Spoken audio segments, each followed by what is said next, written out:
بسم اللہ الرحمن الرحیم۔ اللہم صلی علی سیدنا و مولانا محمد وعلی آل سیدنا و مولانا محمد وبارک وسلم علیہ۔ سعد بڑائچ آپ کی خدمت میں ایک نئی نشست کے ساتھ حاضر ہے، اور آج کی اس ایپیسوڈ میں ہم کچھ سوال جو ایک بھائی نے ایک کامنٹ سیکشن میں جو سب سے پہلی ویڈیو تھی وہاں پہ ایک سوال کیا کہ کیا دل اور قلب ایک ہی چیز ہیں، تو ایک اس پہ ہم بات کریں گے آج۔ اور دوسرا سوال ایک میرے دوست ہیں، تو انہوں نے پوچھا کہ کیا اہل تصوف کے نزدیک صحبت کا کوئی خاص مقام ہے، تو ہم ان دو چیزوں کو آج اپنی اس ویڈیو میں ڈسکس کریں گے۔ تو جو سب سے پہلا سوال ایک بھائی نے کامنٹ میں کیا کہ کیا دل اور قلب ایک چیز ہیں، تو سب سے پہلے اس کو ہم دیکھتے ہیں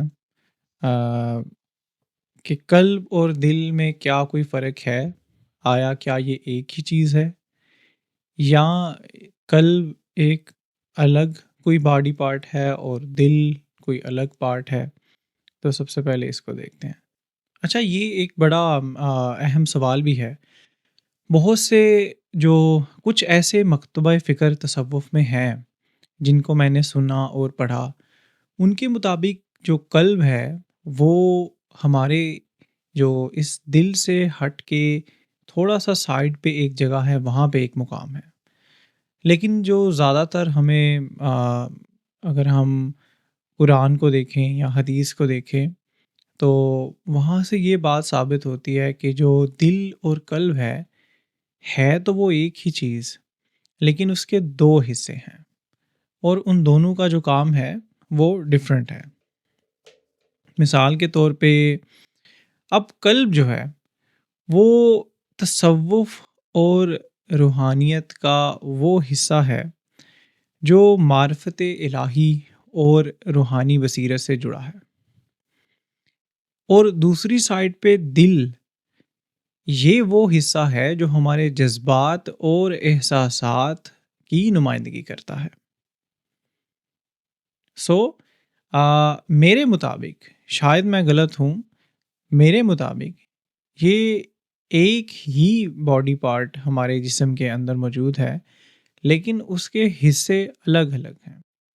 اب قرآن میں ایک آیت ہے، سورہ بقرہ کی آیت نمبر 10، تو اس میں قلب کی بیماری کا ذکر اللہ نے کیا ہے۔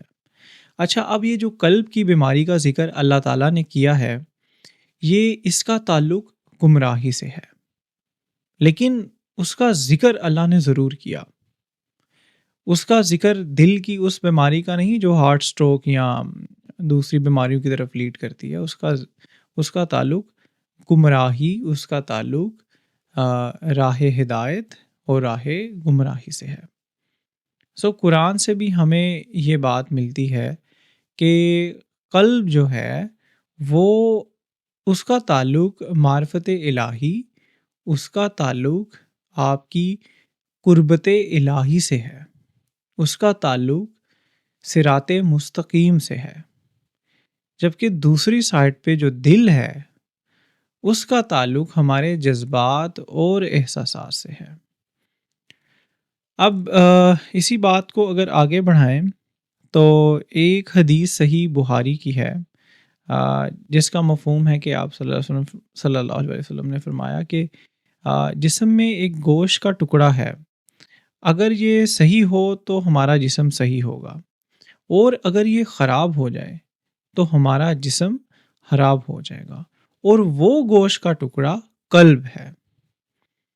یہ دو جو ہے وہ ہمیں ملتی ہیں چیزیں قرآن و حدیث میں، جو کہ واضح طور پہ بیان کرتی ہیں کہ جو قلب ہے اس کا تعلق ہمارے ایمان سے بھی ہے، کیونکہ کوئی بھی ایمان جو ہے وہ ظاہری بات ہے وہ معرفت الہی یا قرب الہی سے الگ تو نہیں۔ آپ کے ایمان کا دار و مدار ہی انہی چیزوں پہ ہے۔ جتنی زیادہ آپ اس کی قربت میں ہوں گے اتنا زیادہ آپ کا ایمان مضبوط ہوگا، اور جتنا زیادہ اس کی معرفت کے قریب ہوں گے آف کورس آپ کی ایمان کا لیول اتنا ہی اس سے اتنا ہی زیادہ ہوگا۔ تو اب جب ایک اور بات بھی میں یہاں پہ مینشن کرنا چاہتا ہوں، کچھ صوفیاء کے نزدیک جب آپ کا قلب جو ہے وہ منور ہوتا ہے، جو اللہ تعالیٰ کی جب آپ ذکر کرتے ہیں نا، تو آپ کے ذکر کی بات جو اس کے اثرات ہیں، جو اس کی تجلیات ہیں اللہ تعالیٰ کی، وہ آپ کے قلب پر ہی پڑتی ہیں۔ اور جب آپ کے قلب پر اللہ تعالیٰ کی وہ تجلیات پڑتی ہیں، اس ذکر کا اثر جب آپ کے قلب تک جاتا ہے تو آپ کا قلب منور ہوتا ہے۔ اب کچھ صوفیاء کے نزدیک جب بلڈ کی سرکولیشن ہوتی ہے اور ہمارا خون جو ہے وہ گردش کرتا ہے، تو بلڈس کے جو سیل ہیں وہ اس نور سے روشن ہوتے ہیں۔ جب وہ اس نور سے روشن ہوتے ہیں تو پھر وہ آپ کے پورے جسم میں سرکولیٹ کرتے ہیں۔ جب وہ خون سرکولیٹ کرتا ہے تو اسی طرح وہ آپ کے جسم کے باقی حصوں کو بھی منور کرتا ہے۔ اور کچھ کا تو یہ بھی فرمانا ہے کہ جب انسان اپنی اس روحانی ترقی میں اتنا آگے چلے جاتا ہے تو اس کا جسم کا ایک ایک انگ اللہ کا پھر ذکر کرتا ہے، اس کے جسم کا ایک ایک حصہ اللہ کے ذکر میں ہوتا ہے۔ تو یہ بڑی ایک اس کو جتنا بیان کریں گے تو اس سے بات سے بات نکلتی جائے گی، کیونکہ جس چیز کا تعلق معرفت اور قرب الہی سے ہو تو یہ بات یاد رکھیے گا کہ اس چیز کو کبھی بھی آپ ایک فکرے میں، ایک بات میں کبھی بھی قید نہیں کر سکتے۔ وہ پھر بات آپ کرتے جائیں گے اور اس کے دروازے کھلتے جائیں گے اور آپ کو ایک نئی سے نئی چیز اس کے بارے میں سمجھ آتی جائے گی، کیونکہ وہ غیر محدود ہے۔ اللہ تعالیٰ کی کوئی حد ہے بھلا؟ اللہ کی تو کوئی حد نہیں۔ جب بات اس کے قرب کی ہے، اس کی محبت اور عشق کی ہے، تو ڈیفینیٹلی اس کی بھی کوئی حد نہیں۔ اچھا، اس کے بارے میں داتا صاحب نے بھی ذکر اپنی کتاب کشف المحجوب میں کیا ہے۔ انہوں نے بھی تقریباً اس سے ملتی جلتی بات ہی بیان کی ہے کہ جو قلب ہے اس کا تعلق آپ کی معرفت الہی سے ہوتا ہے۔ تو جب آپ کا جو دل ہے نا، جب وہ دنیاوی خواہشات سے پاک ہوتا ہے تو ہی وہ انسان کو ان روحانی بلندیوں کی طرف لے جاتا ہے۔ اگر آپ کا دل صاف نہیں ہوگا تو آپ کبھی بھی اپنے قلب کو صاف کر ہی نہیں پائیں گے۔ قلب کا جو رستہ ہے بیسیکلی وہ دل سے ہی ہو کر جاتا ہے۔ پہلے آپ کو اپنے دل کے اندر تمام موجود دنیاوی خواہشات اور دنیاوی خوف ہمارے دلوں میں جو ہیں، نفرتیں، وہ آپ کو ختم کرنی پڑتی ہیں۔ جب آپ اپنے دل کے اندر موجود یہ تمام چیزیں ان کا خاتمہ کرتے ہیں تو پھر وہ دروازہ کھلتا ہے جب آپ قلب کی طرف جاتے ہیں۔ جب آپ قلب کی طرف جاتے ہیں تو پھر اس میں مختلف سلاسل میں ان کے ذکر اذکار اور وہ ساری چیزیں جو خاص طور پہ قلب سے ریلیٹڈ ہیں۔ اور ایک لطیفہ قلب بھی ہے جو صرف اور صرف ہمارے قلب پہ بات کرتا ہے، جو ہم وہ لطیفہ جو روح کا جو روحانی لطائف ہیں اس میں ایک قلب کا بھی لطیفہ ہے، اور اس پہ آپ کو کام کرنا پڑتا ہے، اس پہ محنت کرنی پڑتی ہے، اور لیکن یہ یاد رکھیے گا کہ اس کا راستہ دل سے ہی ہو کر جائے گا۔ تو یہ تو تھا دل اور قلب کا انتہائی شارٹ، کیونکہ کچھ دوستوں کا کہنا تھا کہ آپ کی جو موسٹلی ویڈیو ہیں وہ 30 منٹ کی ہیں، تو سم ٹائم اتنا وقت نہیں ہوتا، تو آپ کوشش کیجئے کہ اس کو تھوڑا شارٹ کریں۔ تو جو اس طرح کے ٹاپک ہیں نا، ان کے اوپر بڑا مشکل ہوتا ہے کہ آپ اس کو 5 منٹ، 10 منٹ یا 15 منٹ کی گفتگو میں سمیٹنا انتہائی مشکل ہے، کیونکہ کوئی سکرپٹ تو ہوتی نہیں میرے پاس کہ میں اس کو پہلے سے ہی تیار کر کے تو آپ کے سامنے میں بیان کروں۔ تو بس یہ تو دل کی باتیں ہیں، اور بہت سی باتیں ان سے شاید بہت سے لوگوں کو اعتراض ہو، اور بہت سی باتیں ایسی ہوں جو شاید اس میں تصحیح کی ضرورت ہو ڈیفینیٹلی۔ تو اس لیے کوشش تو یہی کرتا ہوں، لیکن سم ٹائم آدھے گھنٹے سے بھی زیادہ کا ٹائم ہوتا ہے، مجھے سم ٹائم کچھ ویڈیوز کے کچھ حصے کاٹنے پڑتے ہیں، ان کو ٹرم کرنا پڑتا ہے اس کو چھوٹا کرنے کے لیے۔ تو بہرحال اب ایک دوسرا موضوع یہ موضوع بہت ہی اہم ہے، اور راہ سلوک پر چلنے والے اور اہل طریقت، اہل تصوف، ان کے نزدیک یہ انتہائی اہم موضوع ہے۔ وہ یہ ہے کہ اہل تصوف کے نزدیک صحبت کی کیا اہمیت ہے۔ یہ بڑا ایک مزے کا سوال بھی ہے، اور اپنے اندر ایک بہت ہی گہرائی رکھتا ہے، بلکہ آپ کہہ لیں کہ اصلی کام ہی صحبت کا ہے۔ اگر آپ نے کبھی صحبت کو سمجھنا ہے تو جو سب سے اچھی اگزامپل جو ہے جو ہم لے سکتے ہیں، وہ آپ صلی اللہ علیہ وسلم کے دور مبارک میں موجود ہمارے تمام صحابہ کرام رضی اللہ تعالیٰ عنہ، ان سے لے سکتے ہیں۔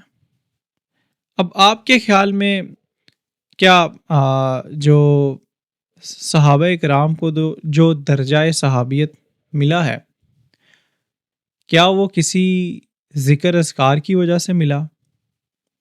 کوئی وظیفہ کیا انہوں نے، کوئی ایک ٹانگ پہ کھڑے ہو کر کوئی ریاضت کی؟ ان کو درجہ صحابیت کیوں اور کس طرح ملا؟ اس کی جو سب سے بڑی جو وجہ تھی وہ صحبت رسول صلی اللہ علیہ وسلم تھی۔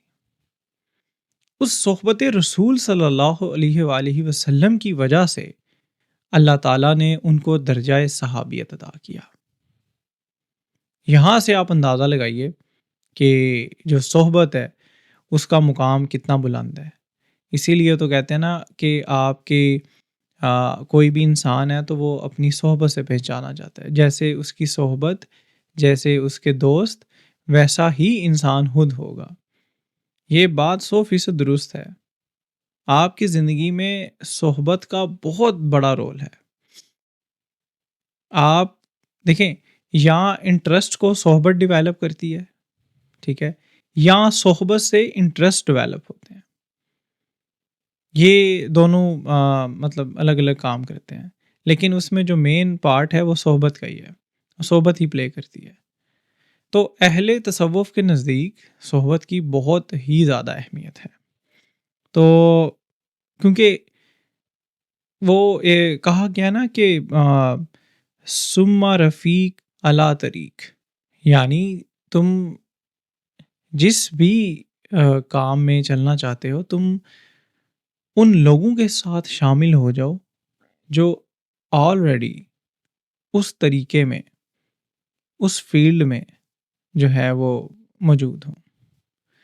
تو اہل ذکر کی جو صحبت ہے، وہاں سے ہی آپ کو ذکر عطا کیا جاتا ہے۔ جو ذکر کرنے والے ہیں وہی آپ کو ذکر عطا کر سکتے ہیں۔ جو ذکر کرنے والے ہیں وہی اس ذکر پر آپ کو عمل کروا سکتے ہیں۔ اگر آپ اہل ذکر کی صحبت اختیار کیے بغیر اگر آپ کوئی ذکر اٹھائیں تو آپ یقین کیجئے کہ آپ کے گمراہی کے چانسز بہت بڑھ جائیں گے۔ اب بہت سے لوگوں نے سوال کیا ہوگا یا ان کے مائنڈ میں سوال ہوگا کہ میں ایک مثال دیتا ہوں کہ اجی تسبیح کا اثر نہیں ہوتا، ہم تسبیح تو کرتے ہیں لیکن اس کے اثرات ہم محسوس نہیں کر پاتے۔ اب ایک شخص جو ہے وہ سارا دن یا رحیمو یا رحیمو یا رحیمو کی تسبیح کرتا ہے، لیکن اس کی اپنی ذات لوگوں کے لیے باعث رحمت نہیں بنتی، وہ خود لوگوں پہ رحم نہیں کرتا۔ تو آپ خود بتائیے کہ اس کی یا رحیمو کی تسبیح اس پہ کس طرح اثر کرے گی؟ یہ تسبیح کرنا جو ہے وہ تسبیح کے دانے رولنا وہ تسبیح نہیں ہے، یا آج کل ڈیجیٹل کاؤنٹر پہ پڑھتے جاؤ اور گنتے جاؤ، یہ تسبیح کا نام نہیں ہے۔ تسبیح کو آپ نے اپنی زندگی میں اپلائی کرنا ہوتا ہے۔ جب تک آپ اس تسبیح کو اپنی زندگی میں اپلائی نہیں کریں گے، آپ کبھی بھی اس سے بیٹر رزلٹ کبھی بھی حاصل نہیں کر پائیں گے۔ تو جو اہل ذکر لوگ ہیں وہ آپ کو اس رستے پہ چلاتے ہیں۔ اس کے لیے آپ کو ایک رہبر کی بھی ضرورت پڑتی ہے۔ اس رہبر کے بغیر آپ کے لیے یہ رستہ بڑا مشکل ہو جائے گا۔ اب رہبر کی ضرورت کیوں ہے؟ وہی بات کہ آپ کو اس کی صحبت چاہیے، آپ کو اس کا ساتھ چاہیے، آپ کو اس کی گائیڈنس چاہیے، ایک شیخ کی، ایک استاد کی، ایک روحانی رہبر کی، جو آپ کی انگلی پکڑ کر آپ کو اس رستے پہ چلائے گا۔ کوئی بھی ذکر ہے تو وہ ذکر کرنا صرف ذکر نہیں ہے جب تک آپ اس ذکر کو اپنی زندگی میں امپلیمنٹ نہیں کرتے۔ اب کوئی شخص جو ہے وہ سورہ فاتحہ کا ذکر کرتا ہے، تو سورہ فاتحہ کی تو تفسیر اور تشریح اتنی لمبی کہ آپ اس پہ 2-3 گھنٹے بھی بات کریں، کسی ایک آیت کو بھی پکڑ لیں تو وہ شاید انف نہیں ہوگا۔ الحمد للہ رب العالمین، صرف اس آیت کے اوپر اگر آپ غور و فکر کرنا شروع کریں، اگر آپ بولنا شروع کریں تو کتنا وقت گزر جائے گا کہ جو تمام جہانوں کا رب ہے، جو تعریف اس کی آپ بیان کریں گے اس انداز سے، اور اس میں چھپے ہوئے راز بیان آپ کریں گے تو وہ بات بہت دور تک جائے گی۔ تو اہل ذکر، اہل صحبت، یہ آپ کی اس رستے میں یہ لازم و ملزوم ہے،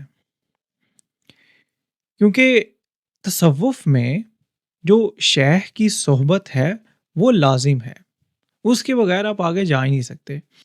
اب شاید کچھ لوگ ایسے جو یہ تصوف، یہ صحبت اور یہ رہبر، یہ جو الفاظ ہیں شاید اس طرح سے اس کو ایکسیپٹ نہ کرتے ہوں کہ جی یہ تو کیا بات ہے، ہم اللہ تعالیٰ تک ہم ڈائریکٹ کیوں نہیں جا سکتے۔ تو ان کے لیے یہ بات ہے کہ یہ آپ استاد کہہ لیں، آپ ٹیچر کہہ لیں، وہ ایک ہی بات ہے۔ اب ایک چھوٹا سا بچہ جو ہے وہ اسکول میں جاتا ہے تو وہاں پہ اس کو استاد کی ضرورت پڑتی ہے۔ وہ اپنے تعلیم کے آخر تک اس کو، وہ نہ جانے کتنے استادوں سے تعلیم حاصل کرتا ہے، کتنے استادوں سے وہ ٹریننگ لیتا ہے۔ تو آپ ایک دنیاوی تعلیم، ایک انتہائی محدود قسم کا علم، اس کے لیے تو آپ ساری زندگی اتنا پیسہ خرچ کرتے ہیں اور استاد کو ڈھونڈتے ہیں، اس سے تعلیم حاصل کرتے ہیں، اور بلکہ ایکسٹرا پیسے دے کے جب پیرنٹس جو ہیں وہ ان کی ٹیوشن کا بندوبست کرتے ہیں اپنے گھر پہ، تو آپ خود اندازہ لگائیے کہ ایک انتہائی محدود علم کو حاصل کرنے کے لیے اگر آپ کو ساری زندگی اتنے استادوں کی ضرورت پڑتی ہے، تو یہاں پہ تو بات اللہ تعالیٰ اور اس کے قرب کی ہے۔ یہ کس طرح ہو سکتا ہے کہ آپ جو ہے وہ اس رستے پہ بنا استاد کے جو ہے وہ آپ سفر کریں، اور آپ کا سفر جو ہے وہ شدید ترین طریقے سے ڈگمگایا نہ جائے، کیونکہ اس میں نا گمراہی کے چانس جو ہیں وہ کافی بڑھ جاتے ہیں۔ تو تصوف میں جو شیخ کی صحبت ہے وہ انتہائی لازم ہے، اس کے بغیر آپ ایک قدم نہیں چل سکتے۔ اور یہ جو قرب الہی کا جو معاملہ ہے، یہ آپ کی کسی کی غلط فہمی ہے کہ اگر وہ یہ سمجھتا ہے کہ وہ راتوں کو اٹھ کے تسبیحاں کرے گا، ریاضتیں کرے گا تو وہ کسی مقام پہ پہنچ جائے گا۔ یہ اس کا ایک حصہ ضرور ہے، وہ اٹ ہیلپس، اس میں ہیلپ ضرور کرتی ہیں، لیکن شاید یہ آپ کو اس منزل تک لے کے نہیں جا سکتی۔ اس کے لیے آپ کو صحبت ہی اختیار کرنی پڑتی ہے۔ اس کے لیے کیونکہ جب آپ صحبت اختیار کرتے ہیں نا، تو آپ اپنے اس نیک انسان سے پھر آپ سیکھتے ہیں، آپ اس کی زندگی سے سیکھتے ہیں، وہ اپنے معاملات میں لوگوں کے ساتھ کیسے پیش آتا ہے، آپ وہاں سے سیکھتے ہیں۔ یہ تو دین ہے ہی معاملات کا، یہ دین نمازیں پڑھنے کا نہیں ہے صرف، یہ دین جو ہے صرف روزے رکھنے کا نہیں ہے، یہ دین صرف تسبیحاں پڑھنے کا نہیں ہے، اصل کام تو معاملات میں ہے۔ اللہ نے کیوں کہا کہ میں اپنے تو حقوق معاف کر دوں گا، لیکن جو بندوں کے حقوق ہیں اس کے ذمہ دار تم خود ہو، اس کا تم نے خود ہی بندوبست کرنا ہے۔ اگر تمہیں وہ بندہ معاف نہیں کرے گا تو میں بھی نہیں کروں گا۔ یہ اسی لیے کیونکہ دین ہے ہی معاملات کا نام۔ آپ جتنی مرضی ساری رات کو اٹھ کے عبادت کریں، صبح اٹھ کے اگر آپ کسی انسان سے بدتمیزی کریں، اس سے آپ اس کے ساتھ زیادتی کریں گے، تو آپ کی رات کی ساری عبادت اور ریاضت ضائع کر دی جائے گی۔ اسی لیے جب آپ اہل ذکر، اہل صحبت اور یہ جو اللہ کے نیک لوگ ہیں، جو کردار رکھنے والے لوگ ہیں، جو صرف گفتار کے غازی نہیں میری طرح، جو واقعی کردار کے بھی غازی ہیں، جب آپ ان کے پاس بیٹھتے ہیں تو پھر وہ آپ کے اندر ایک حیرت انگیز قسم کی تبدیلیاں پیدا کرتے ہیں۔ وہ تبدیلیاں کیا پیدا کرتے ہیں؟ بیسیکلی آپ کا جو مائنڈ ہے، ان کی ایک بات کو، ان کی ہر ایک کام کو بڑے غور سے انالائز کر رہا ہوتا ہے، اور پھر جب آپ کسی انسان کی آ، عزت کرتے ہیں، جب آپ اس کی عقیدت کرتے ہیں، تو آپ کا جو مائنڈ ہے، وہ جو انسان کی جو ہیومن سائیکالوجی ہے، وہ اس کی طرف زیادہ غور کرتی ہے۔ آپ انکانشیسلی اس کے ایک ایک ایکٹ کو کاپی کرنے کی کوشش کرتے ہیں، اس کو انالائز کر رہے ہوتے ہیں کہ یہ معاملہ پیش آیا تو دیکھوں کہ جی میرے استاد یا میرے بزرگ یا میرے شیخ یا میرے رہبر اس کے ساتھ کس طرح برتاؤ کرتے ہیں یا کیسا معاملہ کرتے ہیں، میں بھی ویسے ہی کروں گا۔ تو اس طرح سے صحبت جو ہے وہ بہت بڑا رول پلے کرتی ہے اس میں۔ تو اس میں جو اہل تصوف اور اہل طریقت، اہل روحانیت، اہل سلوک، جو سلوک کی راہ پہ چلنے والے لوگ ہیں، انہیں جو سب سے بڑا جو خطرہ لاحق ہوتا ہے اس رستے میں، وہ نیکی کا ہوتا ہے۔ جی بالکل آپ نے صحیح سنا، نیکی کا، نیک کہلوائے جانے کا، متقی اور پرہیزگار کہلوائے جانے کا، انہیں سب سے زیادہ خطرہ صرف اسی بات سے ہوتا ہے۔ کیوں؟ کیونکہ یہ ایک ایسا خطرہ ہے، یہ ایک ایسی تیز دھاری تلوار ہے کہ جب آپ یہ نیام سے باہر نکال لو نا، تو پھر اس کو واپس نیام میں ڈالنا بڑا مشکل ہے۔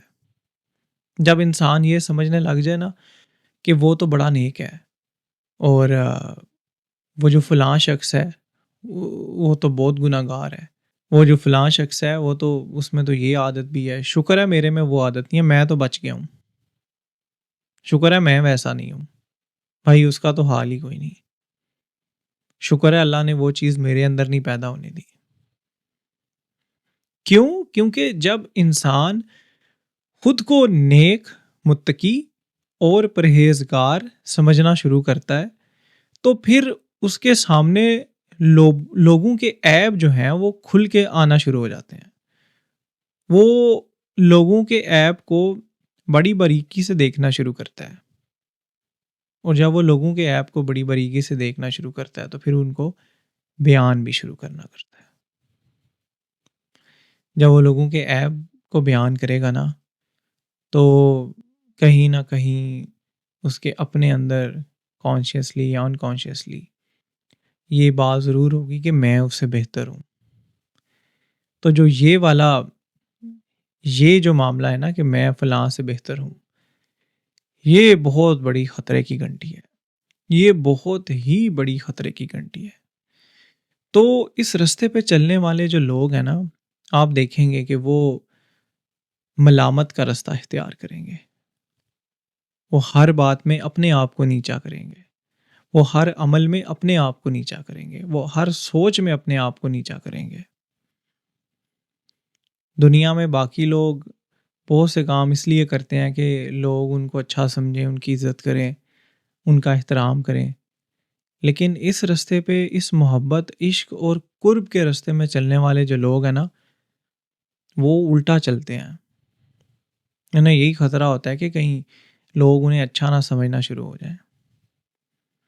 ایک واقعہ آخر میں اس معاملے میں بیان کروں گا، حضرت بایزید بستامی رحمۃ اللہ علیہ کا، کہ وہ اتنے بڑے جید اللہ کے نیک ولی، بزرگ، عالم، دین کی بڑی خدمت کی انہوں نے، تو وہ جہاں بھی جاتے تو لوگ عزت اور احترام میں کھڑے ہو جاتے ان کے لیے، چاہے جمعے کی نماز ہو یا کہیں بھی، تو مطلب لوگوں کا ایک تانتا بندھا رہتا تھا ہر وقت ان کو ملنے کے لیے۔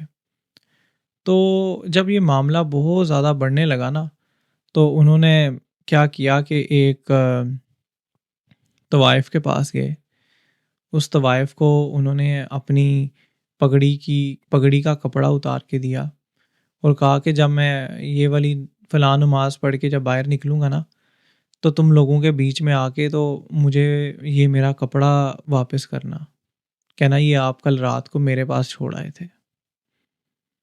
اس نے کہا جی کہ یہ میں کیسے کر سکتی ہوں؟ انہوں نے کہا نہیں تم کرو بس۔ خیر جیسے انہوں نے اس کو گائیڈ کیا تھا، وہ نماز پڑھ کے نکلے تو وہ طوائف وہ کپڑا لے کے ان کے پاس آئی، ان کو کہنے لگی کہ جناب یہ آپ کا کپڑا، پگڑی کا کپڑا، یہ کل رات کو آپ میرے پاس چھوڑ آئے ہیں۔ اب جو آگے پیچھے دائیں بائیں جو اتنے لوگ تھے، انہوں نے دیکھا کہ بھائی یہ کیا معاملہ ہے، ہم تو انہیں بڑا نیک سمجھتے تھے، ہم تو انہیں بڑا متقی اور پرہیزگار سمجھتے تھے۔ وہ جتنے بھی تھے وہ سارے آگے پیچھے تتر بتر ہو گئے، صرف چند ایک جو ان کے بہت قریبی لوگ تھے جو سمجھتے تھے اس بات کو کہ یہ ایسا ممکن نہیں ہے، صرف وہ ان کے ساتھ بچے۔ تو انہوں نے کہا کہ سرکار آپ نے یہ کام کیوں کیا نا، آپ نے یہ اتنا بڑا سٹیپ کیوں لیا؟ تو انہوں نے فرمایا کہ یہ چیز مجھے بہت تنگ کرتی تھی کہ تم دیکھو تمہاری لوگ کتنی عزت اور تکریم کرتے ہیں، تمہارے کتنے آگے پیچھے ہیں، تم کتنے نیک سمجھے جاتے ہو۔ تو یہ عمل کرنے سے میں نے اپنے نفس کو چوٹ پہنچائی ہے۔ جو میرا نفس تھا وہ اس بات سے مطمئن ہونے لگا تھا کہ دیکھ تیرے آس پاس کیا لوگوں کا ہجوم ہے، دیکھ تو کتنا جانا مانا اور پہچانے جانے والا ہے، دیکھ ذرا کیا تیری عزت ہے سوسائٹی میں۔ وہاں انہوں نے ملامت کا رستہ اختیار کیا۔ اسی لیے اس رستے پہ چلنے والے جو لوگ ہیں نا، وہ اس بات پہ کبھی کمپرومائز نہیں کرتے کہ وہ کسی طرح سے سوسائٹی میں نیک، متقی اور پرہیزگار جانے جائیں۔ یہ ان کے لیے سب سے بڑا خطرہ ہوتا ہے۔ تو اسی لیے جو اہل صحبت ہے نا، وہ اس بات کو سمجھتے ہیں، کیونکہ وہ صحبت انہیں یہ چیز سکھاتی ہے کہ اس خطرے کو کس طرح سے ہینڈل کیا جانا چاہیے۔ یہ چیز ان کے لیے ایک میپ کا کام کرتی ہے جو انہیں گائیڈ کرتی ہے کہ اس رستے میں موجود ان شیطانی خطرات سے کیسے آپ بچ کے نکل سکتے ہو۔ That's why آپ کو ایک شیخ کی ضرورت پڑتی ہے یہاں پہ، اس کی صحبت کا فیض، اس کی صحبت کا کمال یہ ہے کہ جو آپ کی ذات کے اندر جو حیرت انگیز تبدیلیاں آتی ہیں وہ اس کی صحبت کی وجہ سے آتی ہیں، کیونکہ انکانشیسلی آپ اس کو فالو کرنا چاہتے ہو۔ جب آپ اس کے آس پاس، آج کل چونکہ ایون موبائل فون جو ہے وہ بھی ایک بہت بڑا صحبت کا ذریعہ ہے، جو لوگ ایسے لوگوں سے فزیکلی ان کے ساتھ نہیں رہ پاتے، مل نہیں پاتے، لیکن وہ رابطے میں تو ہوتے ہیں، ان سے بات چیت تو کرتے ہیں، ان سے گائیڈنس تو لیتے ہیں۔ اسی لیے آپ صحبت ضرور تلاش کریں۔ اگر آپ چاہتے ہیں کہ آپ اللہ کا قرب حاصل کرنا چاہتے ہیں، اس کے رستے میں چلنا چاہتے ہیں، تو وہ صحبت اختیار کیجئے جو آلریڈی اس کے قرب میں ہے۔ یقین جانیے کہ یہ قرب والے جو لوگ ہیں نا، یہی آپ کو لے کے جا سکتے ہیں اس تک، ادروائز آپ کہیں نہ کہیں راستے میں پھٹک جائیں گے آپ، اور آپ کو احساس تک نہ ہوگا۔